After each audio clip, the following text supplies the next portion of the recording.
বর্তমান স্মার্টফোনের যুগে পর্নোগ্রাফি খুব সহজলভ্য, কিন্তু এটি নিয়মিত দেখলে এটি ধীরে ধীরে নীরব আসক্তিতে পরিণত হয়, যেটা ধীরে ধীরে শরীর, মন, মস্তিষ্ক, সম্পর্ক সবকিছুই নষ্ট করে দেয়।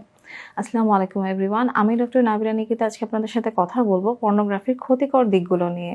প্রথমত, শারীরিক ক্ষতিকর দিক। যেসব পুরুষ আসলে পর্নোগ্রাফিতে আসক্ত তাদের দীর্ঘমেয়াদে যৌন দুর্বলতা দেখা যায়, যেমন ইরেকটাইল ডিসফাংশন বা লিঙ্গ শিথিলতা, প্রিম্যাচুর ইজাকুলেশন বা দ্রুত বীর্যপাত, এমনকি যৌন আগ্রহ সর্বাধিকভাবে কমে যেতে পারে।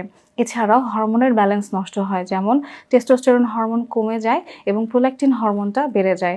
এছাড়াও সারাদিন একটা দীর্ঘমেয়াদী ক্লান্তি, অবসাদ ইত্যাদি কাজ করে, রাতে ঘুম কম হয়, টোটালি অনিদ্রা দেখা দেয়। মানসিক কী ক্ষতিকর দিক হতে পারে?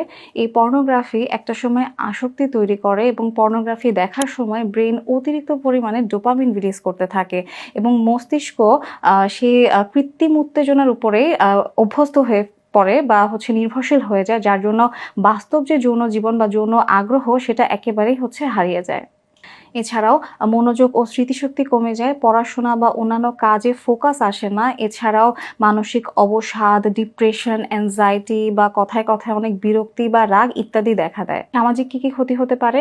আপনার দাম্পত্য কলহ সৃষ্টি হতে পারে, আপনার পার্টনারের থেকে আপনার দূরত্ব সৃষ্টি হতে পারে, আপনার স্ত্রীকে আর আগের মতো ভালো না লাগতে পারে, বা তার সম্পর্কে বা যৌন জীবন সম্পর্কে একটা ভুল প্রত্যাশা তৈরি হতে পারে।